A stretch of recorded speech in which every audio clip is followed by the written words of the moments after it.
The Fed warned us that this could happen.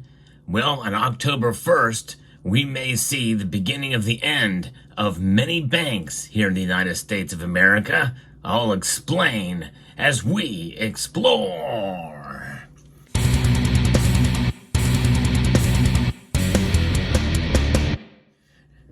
Warning, that's a big if.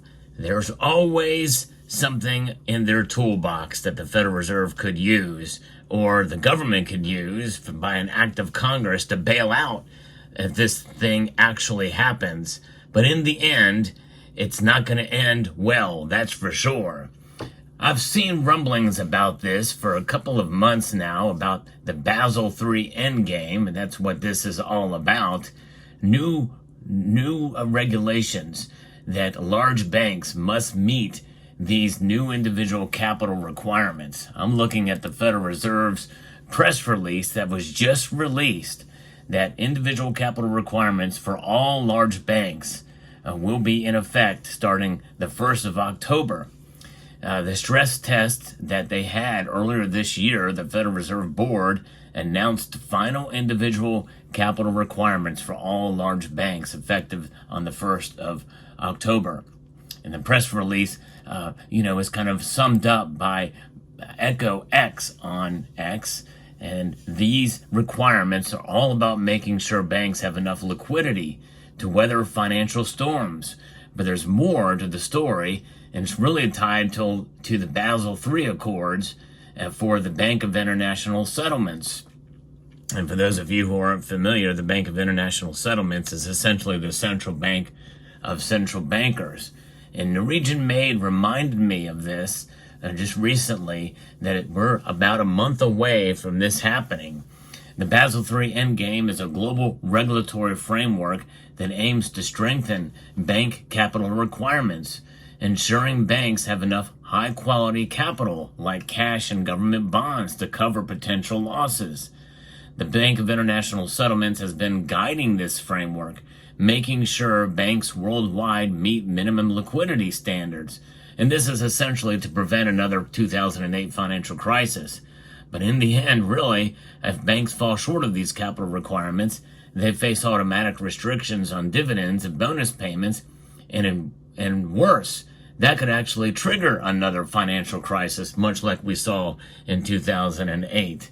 And we could see, essentially, worst case scenario, a bank run. And, the Federal Reserve kind of warned us that this could be coming a couple months ago. I've reported on that as well.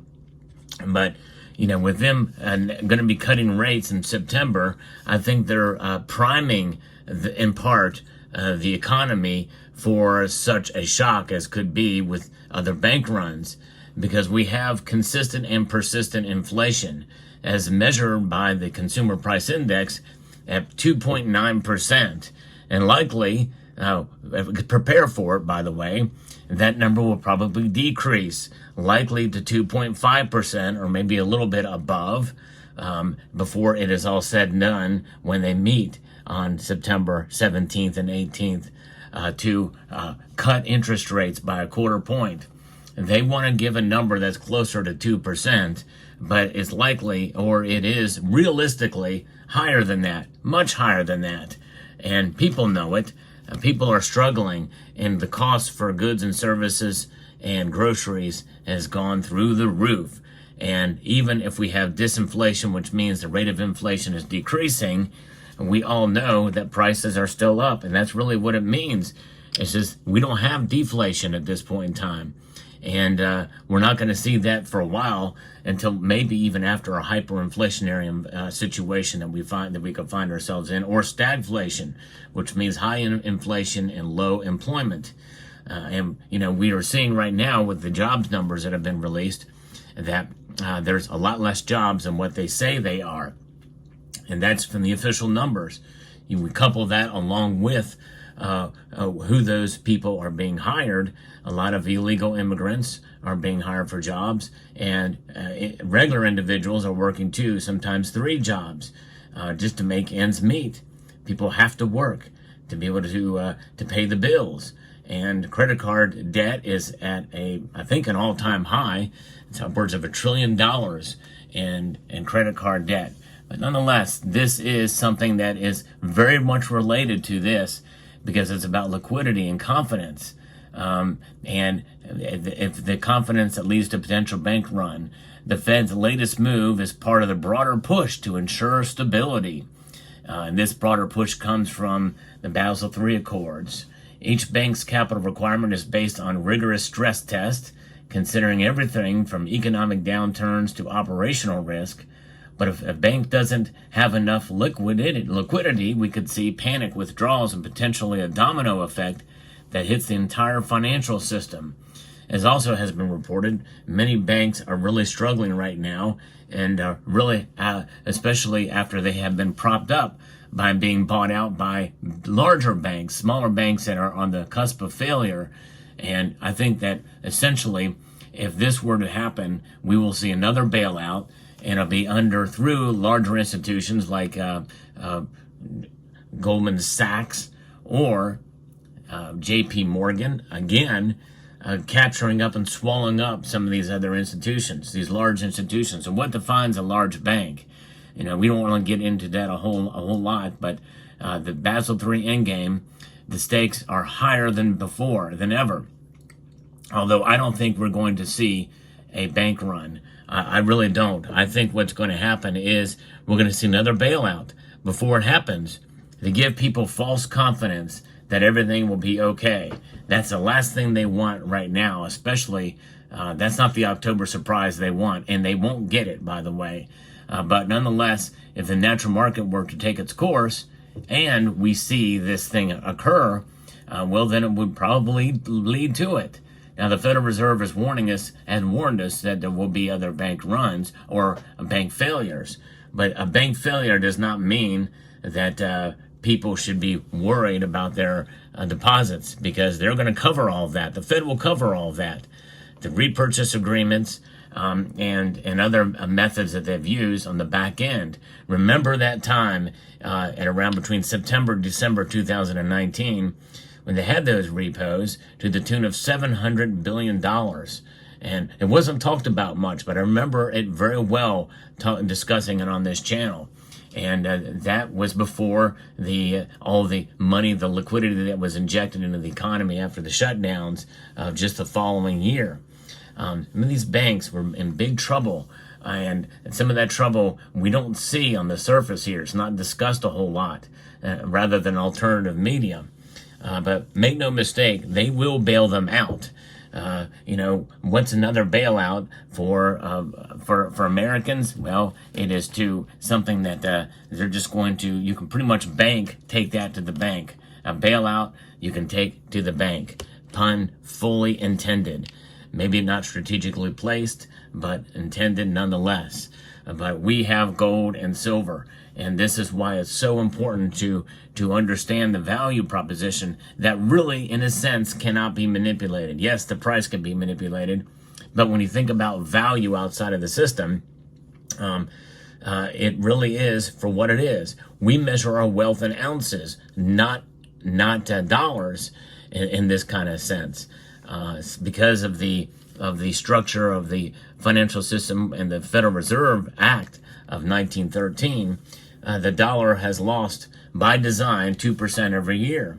But gold and silver maintain their value over the years, even as measured by price over the years. That's the key phrase here, folks. Gold and silver stacking is a long-term proposition.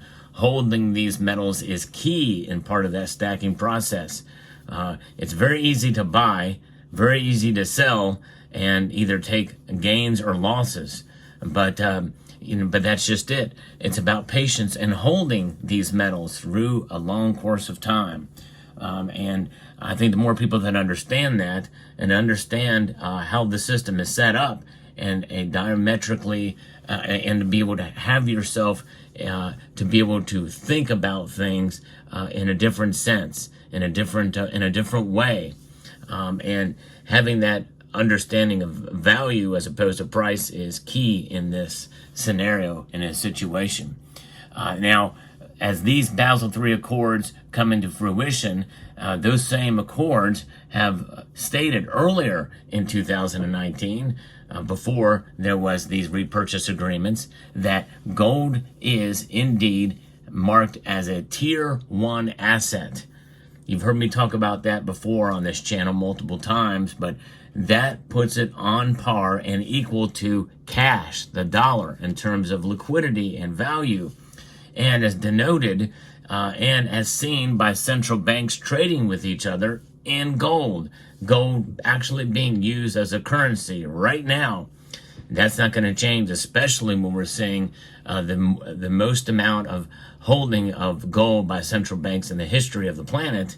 That's because of the Basel III Accords representing gold as a tier 1 asset, upgrading it from a tier 3 asset. But in reality, it's always been a tier 1 asset, and a tier 1 plus asset too. That's another designation that I discussed and talked about previously in a video. And so when you understand that for gold, because you see that it packs a lot of value in a very, very small package. This is a 1 ounce gold piece. That's another 1 ounce silver piece. Look how much smaller that is in diameter. It takes up about half the space to have the same weight. And obviously, in terms of its price proposition, it takes up about 85 times more space. Divide that by 2 in terms of this physical space it holds up in terms of the value to size proposition. This is why central banks hold it. But they also understand, central banks as well as commercial banks, as well as society in general, that silver has value as well. And there are strategic stockpiles and holdings of silver by banks as well, commercial banks, and especially the SLV is backed up by by JP Morgan. But otherwise, when you think about it, in the end, that is really the ultimate backdrop, the ultimate safety net against a struggling system that we find ourselves a part today. The banking system is certainly can be fragile and will be fragile through this new rule that will be going into place by the Basel III endgame. So fascinating indeed. Let me know what your thoughts are. Be prepared, be braced for what could be coming in October, but it's not going to be as bad. It's not going to be I don't think it's going to be a bank run, though. I just think that there's going to be more bailouts. And they don't care the timing of those bailouts because, well, if some of these other big banks do run into issues and problems, it will cover their rear ends until the election is over. And that's all they need. After that, it doesn't matter. We'll see what happens. But let me know what your thoughts are in the comments section down below. Hope you found this video informative, insightful, and educational. And thanks again to Region Made for sharing this information with me, this latest information. And I'd like to extend a multitude of gratitude to you all for taking the time to watch, and to encourage you to please rate, share, comment, and subscribe.